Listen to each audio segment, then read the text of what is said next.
Thursday, February 24th, 2022, Beaufort County Airports meeting. Public notification of this meeting has been published, posted, and distributed in compliance with the South Carolina Freedom of Information Act. And if you are all, get back to my right page here. If you all please stand and join me in the Pledge of Allegiance. I pledge allegiance to the flag of the United States of America and to the republic for which it stands, one nation, under God, indivisible, with liberty and justice for all. Thank you, everybody. Okay. As in the past, by now you've all received a copy of today's agenda. Any comments, additions, changes to the agenda? Hearing none, I'll entertain a motion to approve today's agenda. So move. Jim Buckley. Second? Okay, Ann will give you the second. All in favor, please signify by, waving a hand or saying aye if you haven't turned on your video. Any opposed? Nay? Hearing none, the agenda for today's meeting has been approved. Okay, same thing with the minutes. By now, everybody's received a copy of the minutes from Elena. Any comments, suggestions, or addition to today's minutes or last month's minutes? Hearing none, I'll entertain a motion to approve the minutes from last month. Tom, we got motion. Somebody else a second, please. Mark, good for the second. All in favor, signify by hand or saying aye. Any opposed?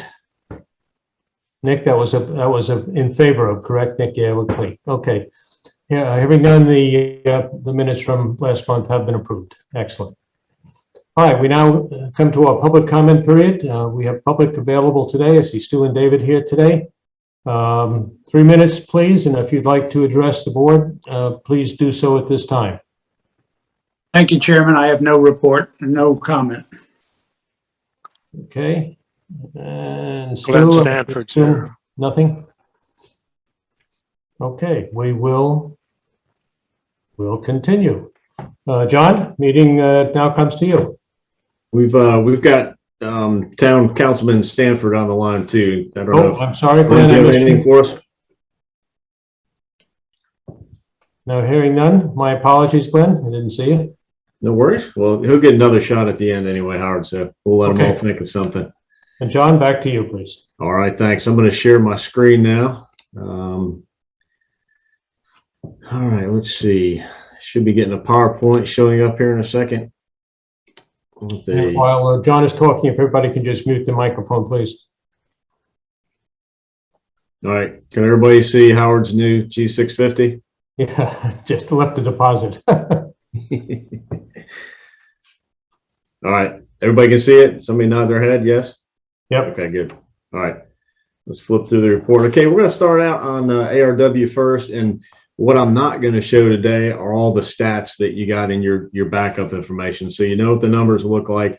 If anybody's got a question or comment on the numbers, we can certainly go back to that. I want to try to keep this relatively short as we go through the slides.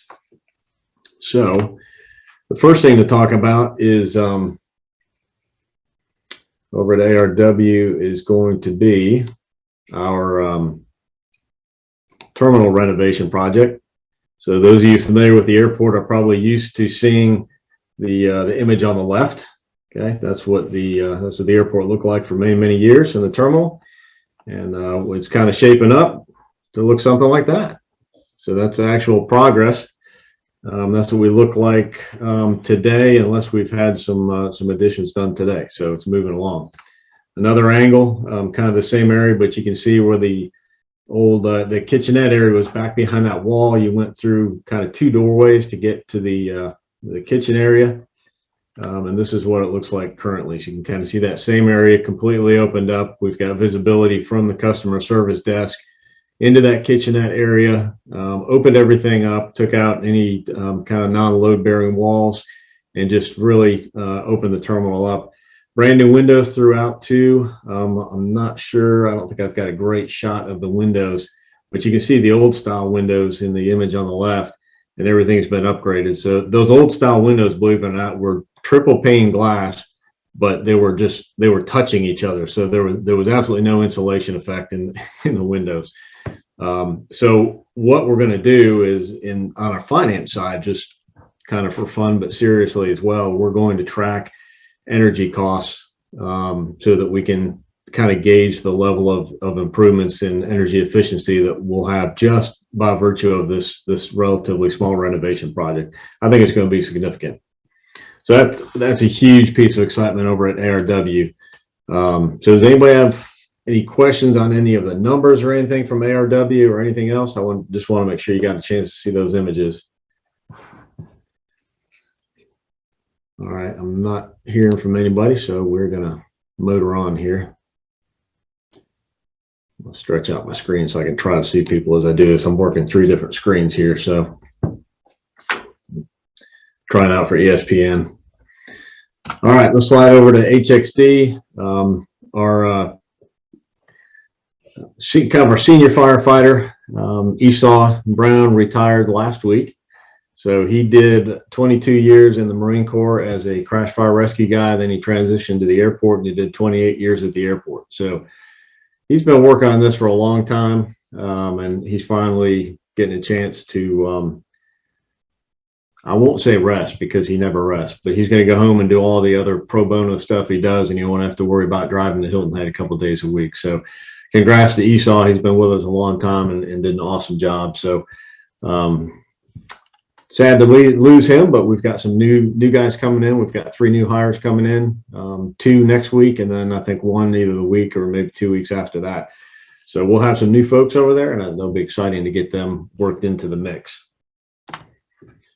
All right, that is the apron expansion project. It is ongoing, and asphalt is being installed as we sit here and meet today. That's great news.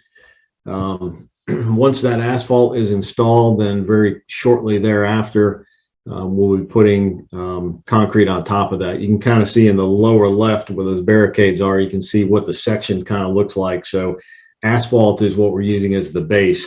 And then on top of that is going to be concrete. So I have a nice substantial apron out there. So that is ongoing, and it's good to see the progress. Our own Brian Teresi, who I don't see unless he joined late. I don't see him on here, but he was awarded the Wright Brothers Master Pilot Award. And the picture on the top of the screen is Brian's first flight lesson that he took when he was younger, just a little bit younger. And then he's standing there with his Cirrus SR22 Turbo that he likes to fly around Hilton Head area. But he was awarded last week at the South Carolina Aviation Association conference. And along with his award, our former colleague, Dan Ahern, was also recognized at the conference, and he was the FAST Team Member of the Year. So Dan has organized or kind of taken over leadership of the FAST team for Beaufort. Has been pretty active. He does a lot of presentations and education sessions, and they recognized him at the conference as well. So good stuff for Dan. Congrats. And we'll move right on. I've got a few news nuggets for you. And with that, I think that's my last slide. So I'm going to stop sharing the screen and jump into some news briefs. As you know, we've got an air service development consultant with whom we work on marketing issues as well as air service development. And each week or so, they send out kind of a pretty exhaustive news review of what's going on in the industry. And something that was very, very germane to our business, especially at Hilton Head Island, is an interview that was with the points guy and the CEO of the Regional Airline Association.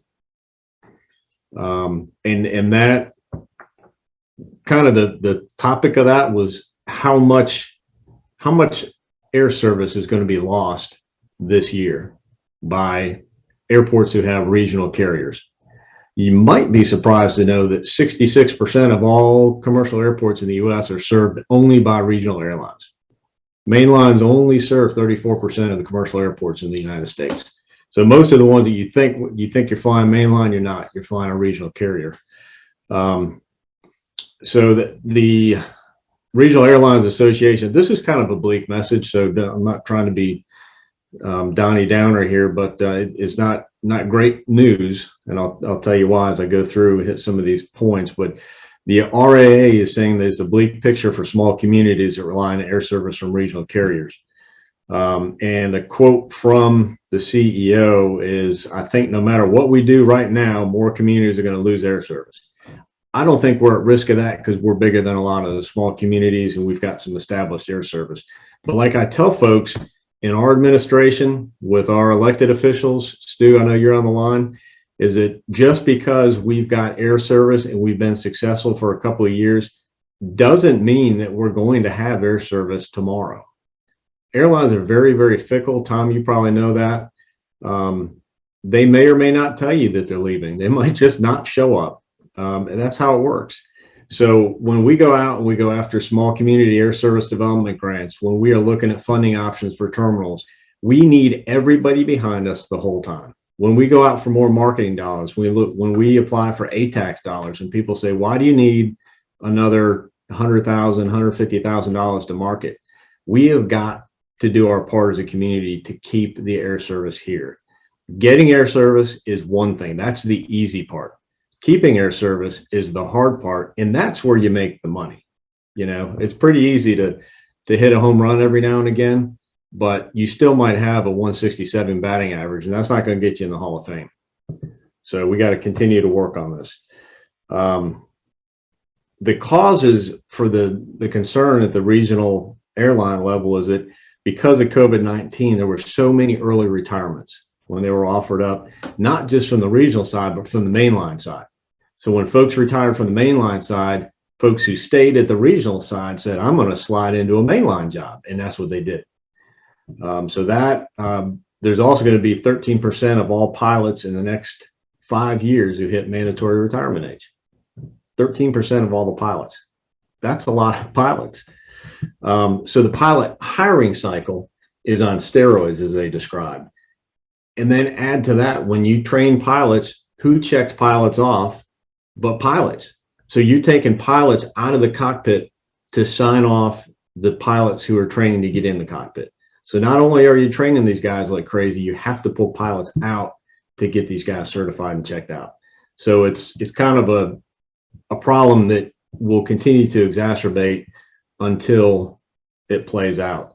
The CEO is estimating it's going to take between 4 and 5 years for regional airlines to return to their pre-pandemic number of departures. So just understand that we will see fewer flights this summer than we did last summer, which isn't an entirely bad thing because it was somewhat chaotic on a few days last summer. And hopefully we have a better load factor this summer anyway. So I'm hoping the numbers aren't terrible, but expect to see a drop in enplanements and deplanements. I think that's something that we need to be ready for. We haven't had a real benchmark year yet at Hilton Head. You know, we've had jet service this will be our 4th season of jet service. So we're still in the infancy stages of jet service. And we haven't had 2 years that are the same yet. So we're not able to really establish a good benchmark. So this one's going to swing, I think, a little bit lower than last year. So just be ready for that. But I think it's going to be okay. And like the CEO said, over the next few years, it's going to find some type of equilibrium.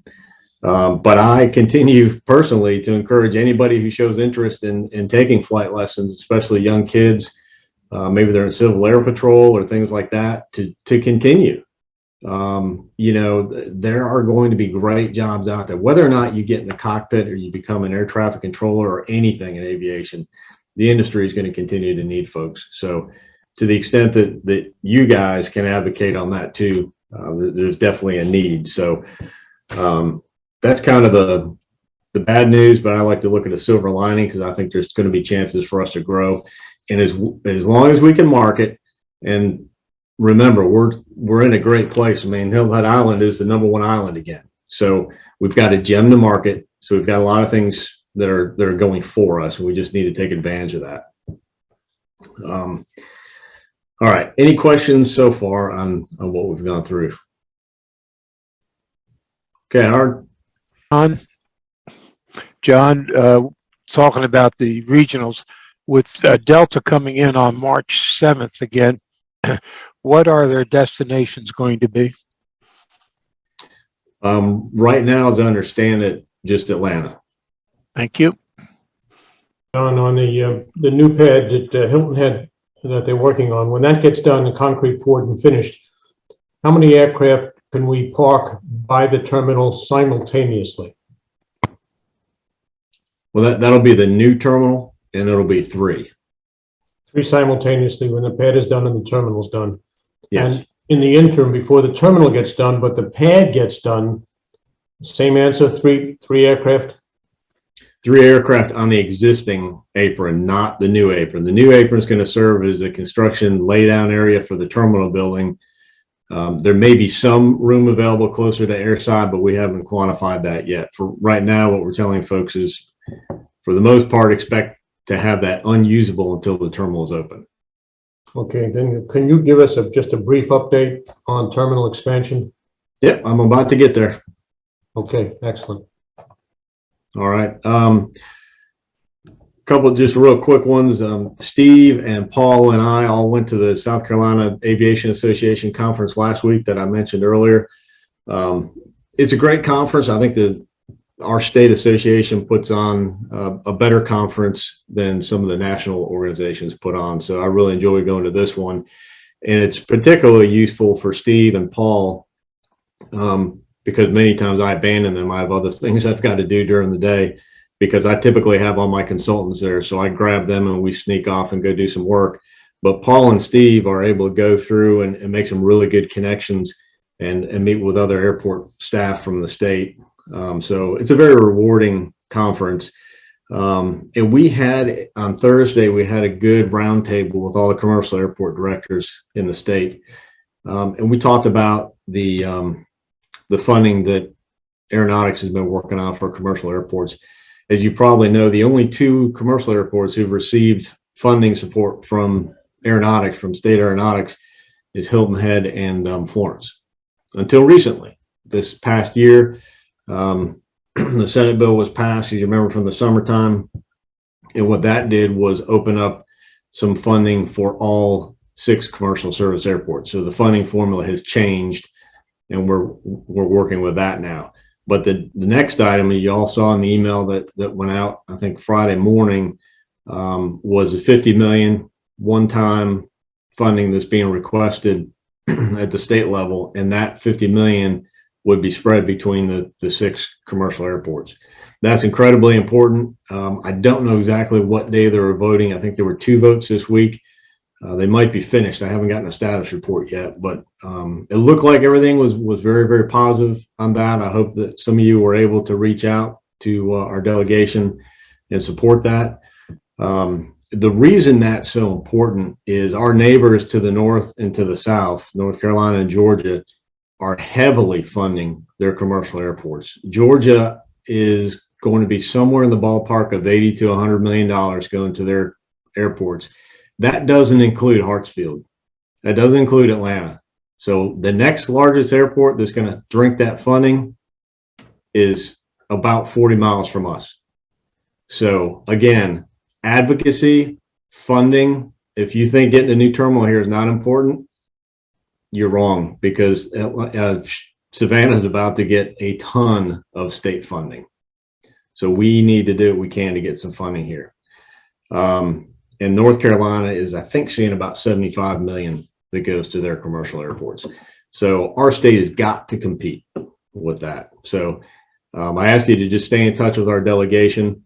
Shannon and Bill are the 2 who are on Ways and Means. And then, of course, Tom is on Senate Finance. So when this moves to Senate Finance, Tom Davis is going to be key on that. As far as the terminal goes, Howard, we continue to work with county administration. Stu has been a huge help on this one to emphasize the importance to move quickly. The FAA has defined a schedule for us because they're looking to issue the second $10 million grant to us in the late summer or early fall, or at least get that earmarked, so to speak, for us. That's incredibly important that we do that. There's certain things that we'll have to complete in order to get that grant. One of those is bidding the project and having bona fide bids. So that looks like we'll be bidding within months. I'll put it that way. It's not going to be too many months. It's definitely not going to be a year. It'll be sometime, I'll say within the next 6 months easily, that we bid that, probably sooner. When I get a date, I'll give you that date, but that's going to move along pretty quickly. So we're trying to, work with council and work with administration first to put a proposal together to take to council. But as we put that together, we're really going to need to lean on you as board members, and probably to put together a unified voice, a message that needs to go to county council to support this. So probably need one person on the board to maybe take the leadership of that issue. I'm happy to work with you and provide the data points, but I think it'd be good for council to hear from the airports board on how important this is, whether you show up in person or whether you deliver a letter of endorsement. I think that's hugely important that you folks advocate on behalf of the terminal project. Along those lines, I'll be going back up to the State House next week. South Carolina Aviation Association sponsors the legislative day each year, and it's next Wednesday. So I'll be going up there and handing out my little information cards on the terminal project and going fishing for millions again. So if anybody knows anybody up there I need to talk to outside of our delegation, let me know. I've got them covered. But if you need somebody to look out for me or me to look out for them, please let me know. But I'll be up there all day next Wednesday. Let's see what else. And then also on terminal funding, you may or may not have seen that as part of the bipartisan infrastructure legislation, there's $5 billion out there for airport terminals and then airport owned air traffic control towers. That's a competitive program, not unlike the second $10 million that we won for the terminal. And there's, for our size airport, there's about $100 million annually for 5 years that's available for terminals and towers. So we're definitely going to apply for that. It's a real short fuse. It's due in March, so we're working hard on that already. It is good. It is a competitive program, like I said. I think we set up pretty well for it because it seems to be slanted towards upgrades and improvements as opposed to strictly new terminals at airfields. So hopefully we're standing in good shape for that, but we'll be working feverishly on that to see if we can get some funding there. So there are sources of funding out there, but in the meantime, in order to bid the project, we're going to need the county to bond it. That's because we just simply don't have the time to wait on all this other funding to come in before the FAA timeline expires. So it's a $10 million issue to make sure that we get all this in place and get these bonds issued. So that is my plea for advocacy from the board today, is that we're going to need, like I said, a unified voice coming from y'all to advocate the county council once we get that proposal put together. So Howard, I'm happy to stay in touch with you if that makes sense, and we can figure that out. Yep, be glad to work with you, John, on that. Okay. And Stu, if you can just hang on for a minute until we get through the rest of the business, and I promise we'll come back to you. All right, any other board members that'd like to step in and help at the county level? Okay, John, you and I will deal with it. Okay, sounds great. And also, just so you guys know, I'll be filling Ann's head with everything I can too, so she can take it up to the Aeronautics Commission when she goes up there to meet. And I'm sure there's probably only so much you can say about your home airport, but we'll set you up. Okay. All right, that's all I've got, Mr. Chairman. All right, thank you, John. Nice report. Any board member have any questions for John on anything he's just reviewed? Nope, hearing none. Board members, any unfinished business you'd like to have reviewed at this time? Okay, hearing none, we'll move down to new business, and John, this will come right back to you again. Yeah, a couple action items today. The first one, hopefully you saw that in the backup information. There's a work authorization for Talbot, Wright, and Ellington. And this is actually to continue working with their financial subconsultant with whom we've worked in the past to put together our airline permits and things like that. So the next phase of work is to assist with some of the airport terminal finance analysis and then translate that into airline negotiations. As we've probably discussed in the past, it's pretty common that a new terminal in airport is funded in part by the airlines who use that terminal. So this financial consultant will work on those airline negotiations as our lead. That's what they do for a living, and that's what this work authorization provides for. Okay, John, we want to move down, and you need some votes today on the amendment and the SCASDP grant. Is that correct? Yes, so we'll get a vote on each one of those. I can go ahead and describe the SCASD grant if you'd like as well. And just so you know, both of these items have been approved by Public Facilities Committee of County Council. But since we're kind of out of sequence as far as the calendar goes, I do always like to bring these to the board and make sure that you're have a chance to review them and vote on them as well. So John, the SCASD grant is kind of what I alluded to before about going after marketing money. This is a grant that comes out. It's administered by US DOT. This year, there's actually more money in the pot, which is good. You may recall we applied last year. We did not receive the grant last year. We had a debrief with DOT, and they let us know that they simply ran out of funds. So our grant application last year was ranked very, very high, and they said had funds, had they had enough funds, then we would have been awarded last year. So we were encouraged to put together a very similar application and reapply this year. So that's what we're doing, looking for between $450,000 to $500,000 worth of funds that will be used for marketing, just as I described before. So keeping people in those inbound cities, those big cities, Washington, New York, Chicago, Philadelphia, Dallas, those places where a lot of folks come from, need to make sure that they're aware there's nonstop service directly to the island. So that's what those funds will be used for. And it is a community grant. It's important to know that we'll have significant community buy-in. I'm working with Bill at the Chamber, and he's got a group together of resorts and other key stakeholders who depend on tourism. And so the DOT looks at these applications and they want to see many stakeholders from the community who join in. Let's say we're looking for $100,000 in support as matching pledges. Well, two entities pledging $50,000 is less good as a review item with DOT as 25 who are going to offer up $4,000 apiece. They want to see a mass of community support and participation. So we're continuing to push on that with Bill at the Chamber. If anybody has occasion to talk to Bill and check on how that's going, he probably gets tired of hearing from me. So we'd love to have that. But anybody who benefits from tourism, it always gets put on the resorts. So I know they're the big guys, but sometimes you feel badly because everybody's asking them to participate.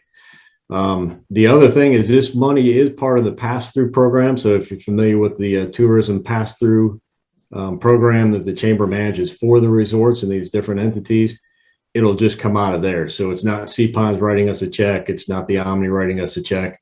It would be coming through their pass-through dollars that are already collected on each room night and that sort of thing. So it's just a matter of the resorts and all those entities nodding their head and saying they're in. So that's what that is, and just want to let you know that we plan on applying for that. John, may I ask, Mr. Chairman, may I ask a question, please? Sure, go ahead, Jim. John, I will admit that I read through all these things last night.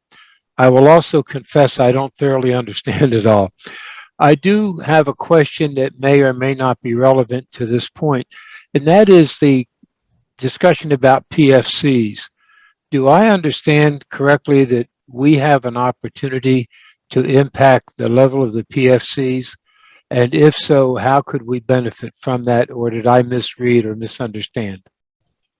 I'm not sure what you read there, Jim, but right now there is not inability to impact the dollar amount of the PFC. We're maxed out on that. We collect the maximum amount allowable by Congress, and that has to be changed by Congress. It's not been changed since 2000. So for the last 22 years, we've been stuck with $4.50 per passenger. So that's something that we've worked on the congressional level for years. It hasn't changed because the airlines oppose it. So it's a tough hill to get up there. Thank you. But if we had it, it's a huge, that's money that can be used to assist with the capital projects that we do at the airport.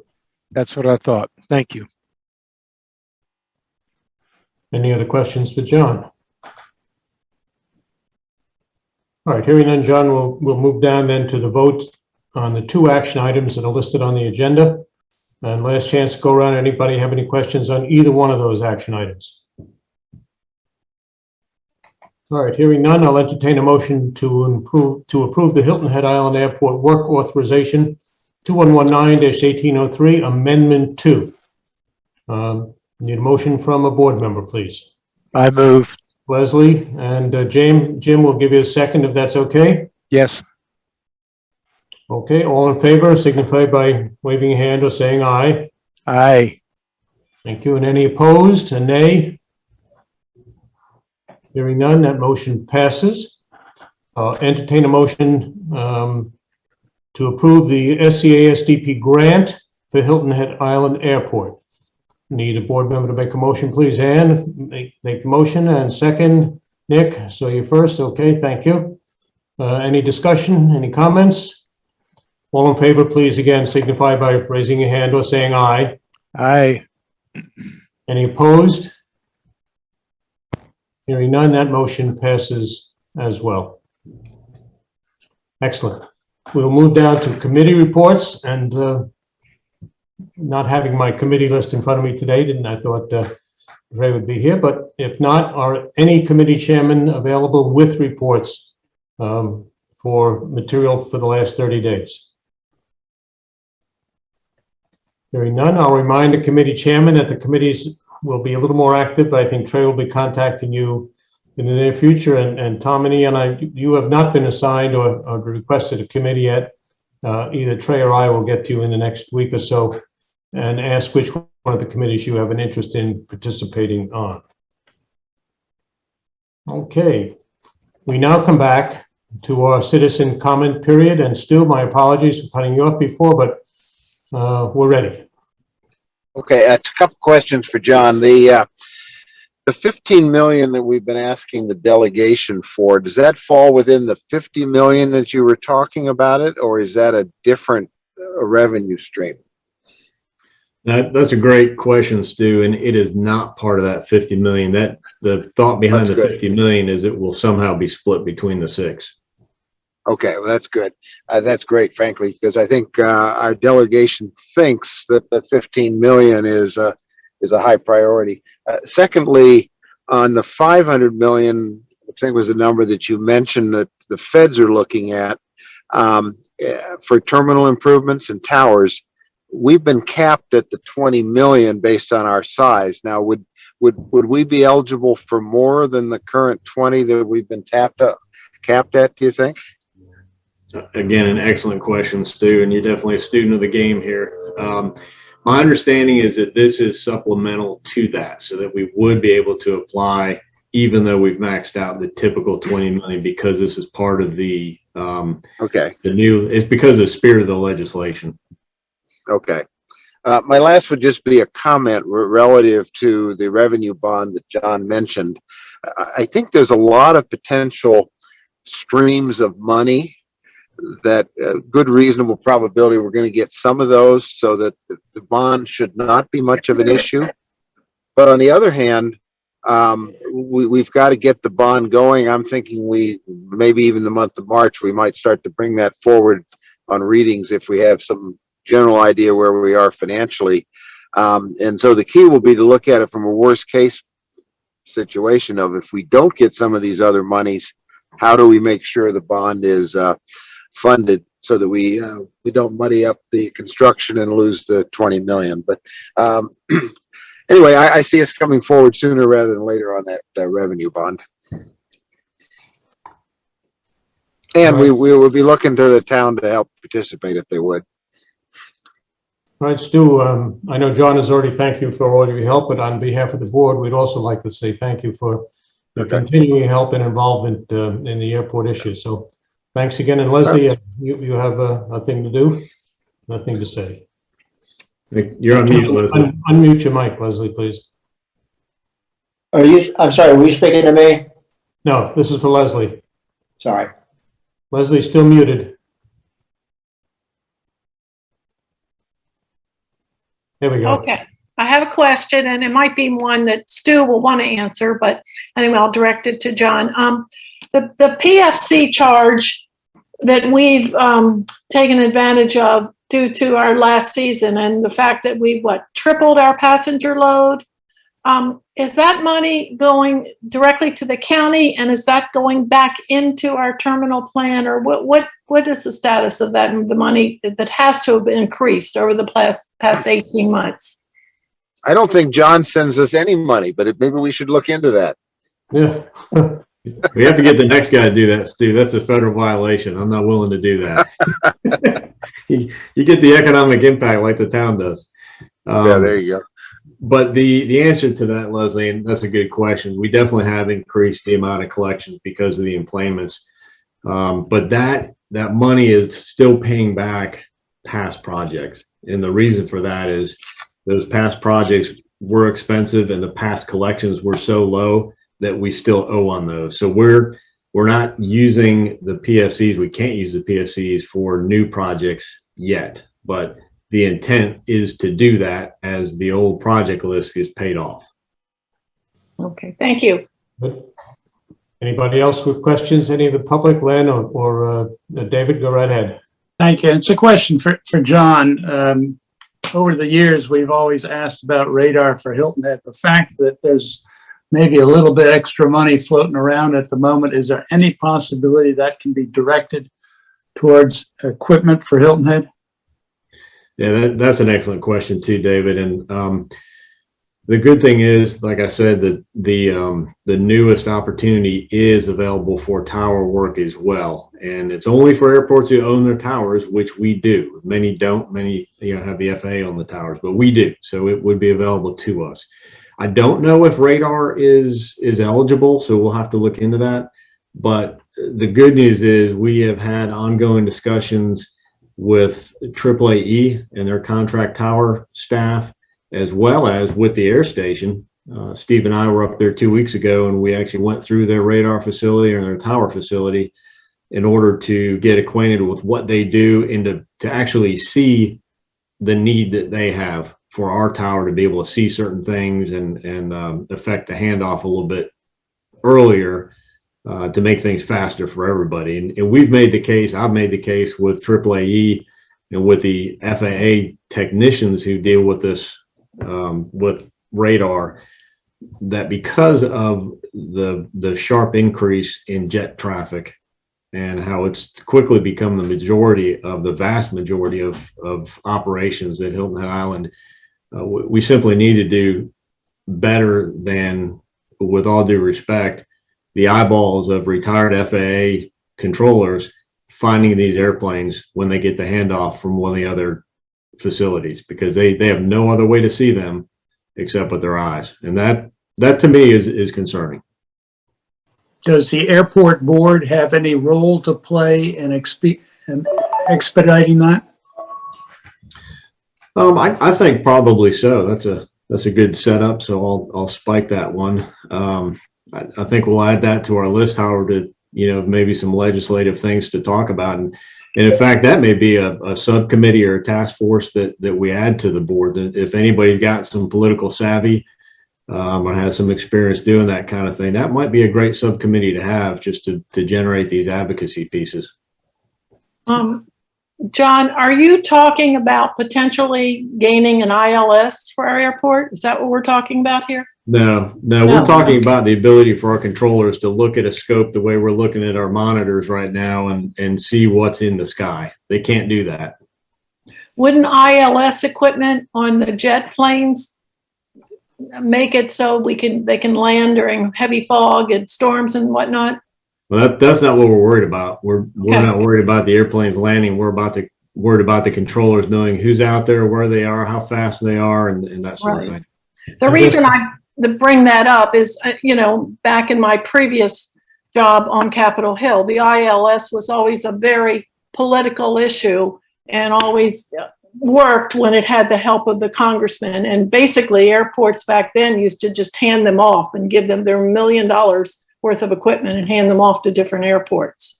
John, I'd like to chime in. Leslie, we have two great GPS approaches into our airports now, which bring us down actually to 200-foot ceilings when we need them. So, and the ILS is quote old technology, and that'll start to fade away another couple of years. But the GPS approaches give us everything that I think we can hope for at Hilton Head. Okay.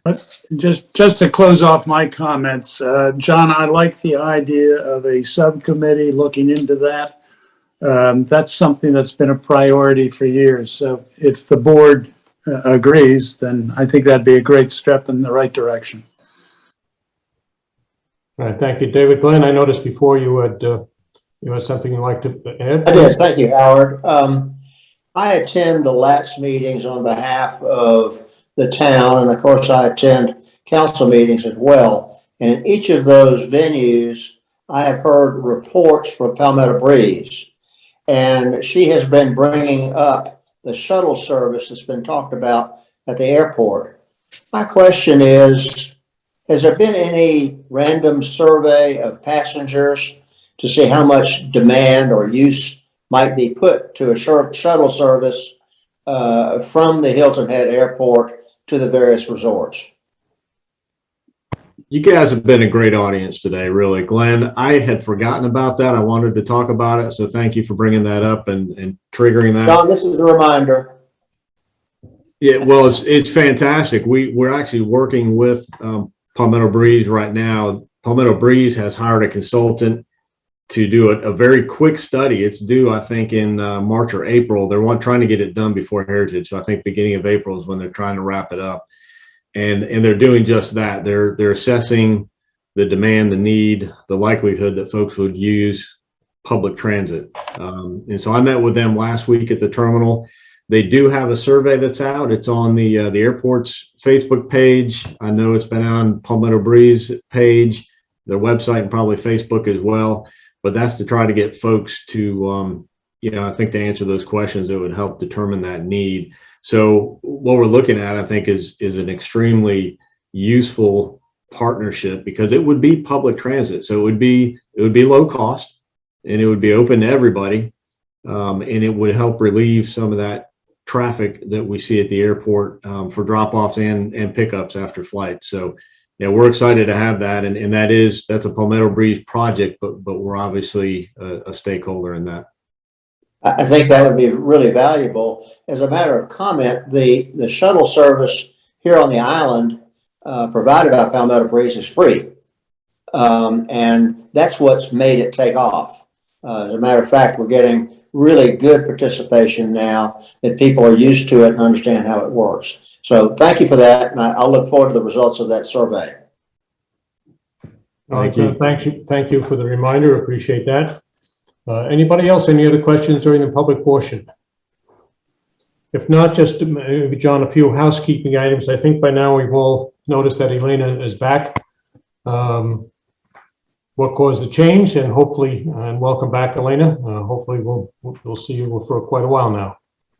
Well, we actually hope not, because Elena's wearing a couple different hats right now. We had moved her into a finance role, and then Natalie left us for family reasons. We'd love to get her back. I think we'll have Natalie as one of Leslie's helpers in the terminal this summer, most likely. But we're trying to backfill that admin spot. So Elena will be happy when she doesn't see her name back up here on the board. Well, welcome back, Elena. Anyway, glad to have it, even if it's for a short period of time. And also, what happened, John, just out of curiosity, this was potentially going to be a live meeting this month, and then we all noticed about a week ago we went back to the Zoom format. What happened in the interim? I don't know if we didn't get enough members who wanted to go live, but I know that Trey weighed in. It was when I was at the conference that Trey had asked that it remain a Zoom this time. So we'll continue to push for in person. All right, we'll all make our feelings known to Trey, please, before the next meeting comes up. It'll help. And just a reminder to all board members who are here, and we'll send out a note to everybody else. If you cannot make a board meeting, please be sure and let somebody in John's office know, or let Trey know, or me, with as much advance notice as possible, so we know who to expect and we can ensure that we have a quorum to move forward on board business. All right, last chance. Any other comments? If not, next meeting will be held on Thursday, March 17th, 1:30 p.m. Stay tuned for either location or time. It's usually 1:30. It might be live, might be Zoom. We hope live, but everybody will receive an email about it. And I will now entertain a motion to adjourn. Thank you, everybody, for coming today. All right, Ann, so you go up. We have a second for the motion. Mark, oh, nice to see you in person here, Mark. Great. All in favor, please say aye. Aye, or wave your hand. Any opposed? Meeting is adjourned. And again, thank you.